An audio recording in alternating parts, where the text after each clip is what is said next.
여러분 안녕하십니까, 진성호입니다. 김종인 전 국민의힘 비대위원장이 오랜만에 라디오에 출연했습니다.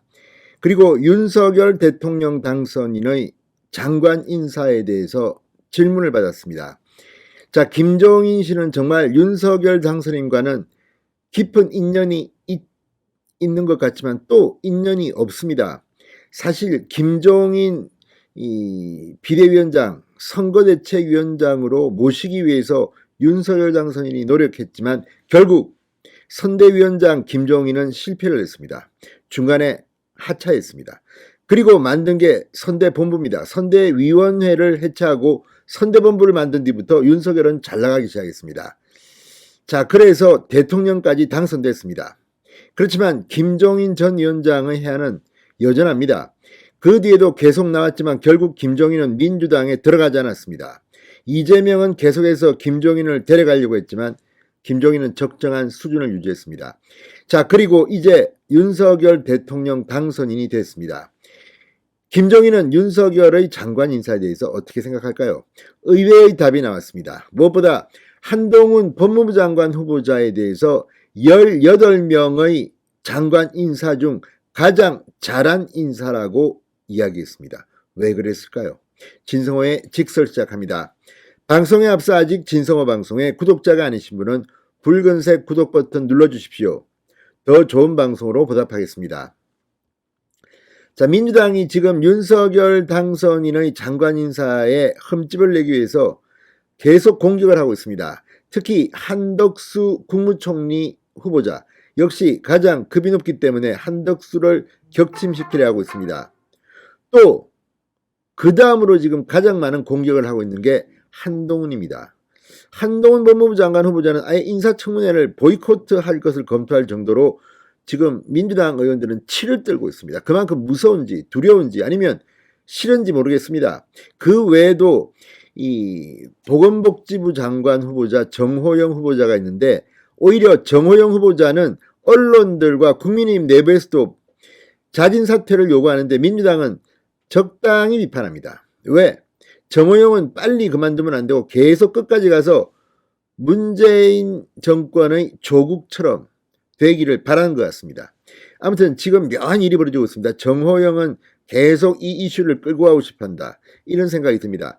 그 외에도 뭐 여러 명을 공격하고 있지만 한동훈만큼 거세게 공격하는 사람은 없는 것 같습니다.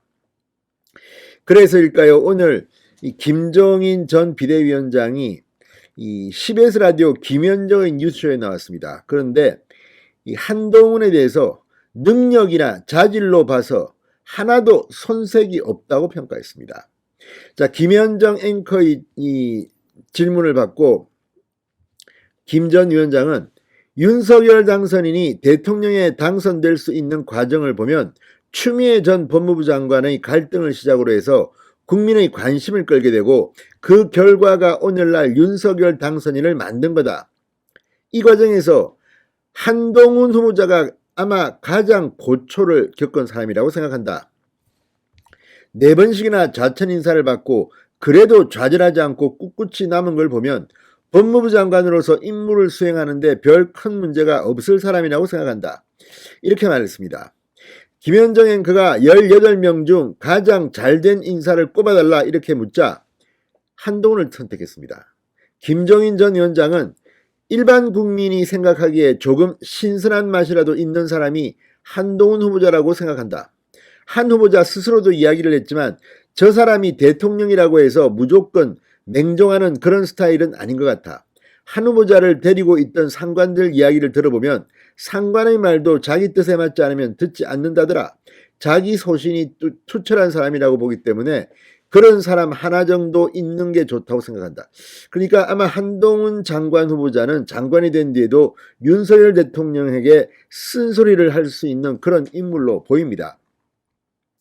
자, 한동훈 후보자 지금 뭐 이래저래 이 스타일로도 관심을 받고 지금 민주당 쪽에서도 난리가 났습니다. 한동훈이 입을 열 때마다 겁을 먹습니다. 한동훈은 말을 참 겸손하고 조리 있게 합니다. 이런 사람이 계속 입을 열게 되면 민주당은 초조할 겁니다. 특히 인사청문회 보이콧을 검토한 이유가 뭐겠습니까? 한동훈이 인사청문회에 나와서 폭발력 있는 발언을 하기 시작하면 민주당은 거의 어떻게 할 수가 없을 겁니다. 민주당이 한동훈과 입씨름을 해서 이긴다? 저는 거의 불가능하다고 봅니다. 그만큼 논리적입니다. 이러니 지금 민주당이 벌벌 떨고 있는 게 아닌가 싶습니다.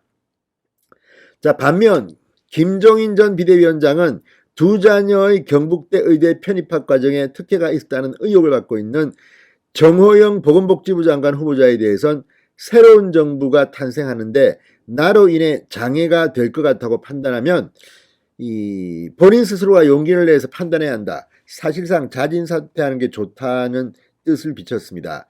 그럼에도 윤석열 당선인이 임명을 강행할 경우에 대해선 그러면 과거 정권에서 하던 짓이나 별 차이가 없는 것이다. 일반 국민의 정서가 그게 맞느냐 안 맞느냐를 판단해야지 그냥 일방적인 생각만 가지고 밀어붙일 것 같으면 과거랑 다른 게 뭐 있냐고 했습니다. 정치적 판단을 해야지 법률적인 판단을 하면 나중에 후회할 일이 남을 것이라고 했습니다. 자, 그런데 지금 윤석열 당선인 측의 반응을 보면 이제 정호영 후보자를 손절하기 시작한 것 같습니다.